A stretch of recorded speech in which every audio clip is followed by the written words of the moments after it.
Sony has released its latest set of financial reports covering the third quarter of its current fiscal year, and the company has revised its initial sales forecast. The Japanese tech giant now expects to sell 21 million consoles through March 31, 2024, a drop from the 25 million units it had originally hoped to shift during its current fiscal year. This shortfall comes despite the PS5 seeing its first major discount at various global retailers during last year's seasonal shopping period. However, the report doesn't necessarily make for bleak reading for PlayStation. Gaming revenue increased by some 16% at more than $9 billion, and more PS5 consoles were sold overall compared to the same quarter of the previous year, about 8.2 million up from 6.3 million. The launch of Marvel's Spider-Man 2, which was announced to have sold more than 10 million copies, may have contributed to the increased sales, even if the bump was less than anticipated, alongside confirming that the PS5 will enter the latter stage of its life cycle. As it approaches its fourth birthday in November, Matsuoka also said, "We will put more emphasis on the balance between profitability and sales. For this reason, we expect the annual sales pace of PS5 hardware will start falling from the next fiscal year." Sony's expectation that it will sell fewer PS5 consoles moving forward could also be a subtle indication that the much-rumored but currently unannounced PS5 Pro is on the horizon.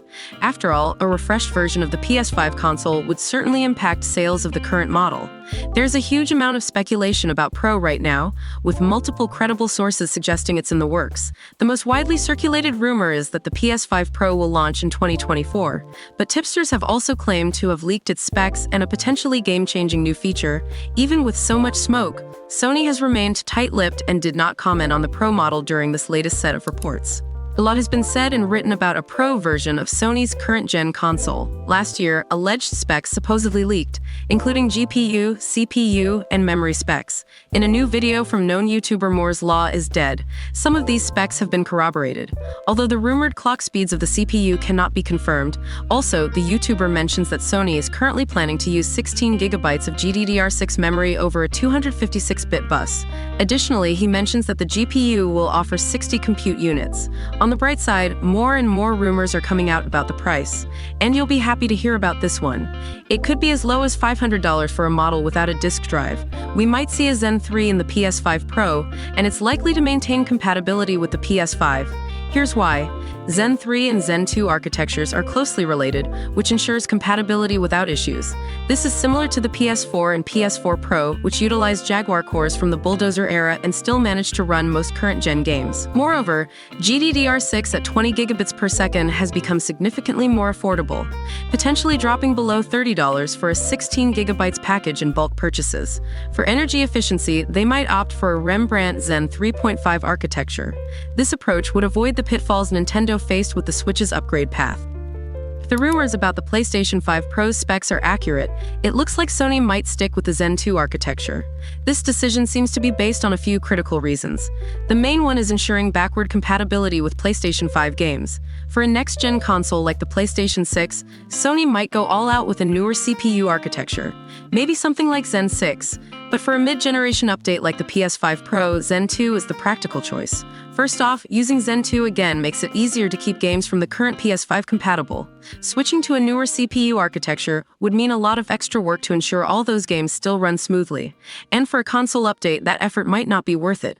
Zen 2 still does the job well, so there's no pressing need to upgrade to something newer and more complex. Second, there's the matter of size and cost. Zen 3 cores are bigger than Zen 2's, and if Zen 4 kept the same size as Zen 2, those cores would be huge. But with TSMC's technology, Sony can shrink Zen 2 cores down on the PS5 Pro, saving space and reducing costs. This is key because Sony is likely looking to keep the PS5 Pro affordable in today's market, where gamers are looking for good value. Lastly, Zen 2 is still up to the task of powering games. By boosting its speed for the PS5 Pro, Sony can get more performance out of the older architecture.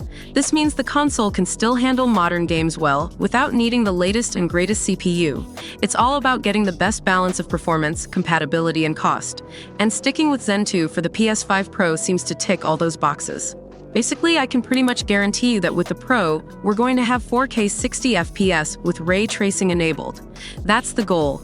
Of course, I'm hearing more and more about the option for 8K. Every time I've heard or read this rumor, I've ignored it, or when I mentioned it, I said how it's not necessary.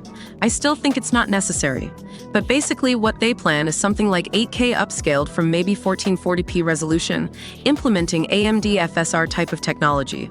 Well, look, it's an option. Probably it will be without ray tracing. Maybe this kind of option will be cool to see in some racing games, or FIFA games, or even fighting games like Street Fighter, MK1, Tekken. I'm sure smaller indie or AA games could really take advantage of this. We know these types of games are not so demanding, so I can see it working there, or in more slow-paced single-player games, and it's probably going to be running at 30 FPS, so I'll probably never turn that option on. Maybe I would in the beginning to experiment or to make a video about it, we'll see. But yeah, it's worth mentioning that I don't even have an 8K TV, and I know that you don't either. As for the PlayStation 6, the system has been in the works for around 1 year, and its specs, like CPU and RAM, haven't been finalized yet. Sony is talking with development studios as of now to tweak the system, which is almost assuredly going to be powered by AMD technology, as AMD is the only vendor Sony is considering, according to Red Gaming Tech. This is somewhat new, as Sony was talking with multiple vendors, including Nvidia for the PlayStation 5, before settling on AMD. While the system specifications have yet to be decided, Sony is set on making the PlayStation 6 the most powerful console of its generation and is thus ready to take things slowly, as the console's release window is said to be 2028. How this goal will be achieved remains unknown, but it is being said the Japanese company is tripling down on ray tracing and path tracing, the latter not universally supported due to its massive performance costs, machine learning, and AI, especially in regards to NPCs' interactions to offer innovative and advanced gaming experiences. So what is path tracing? Isn't it just another way of saying ray tracing? Well, let me explain why this is huge for the PS6.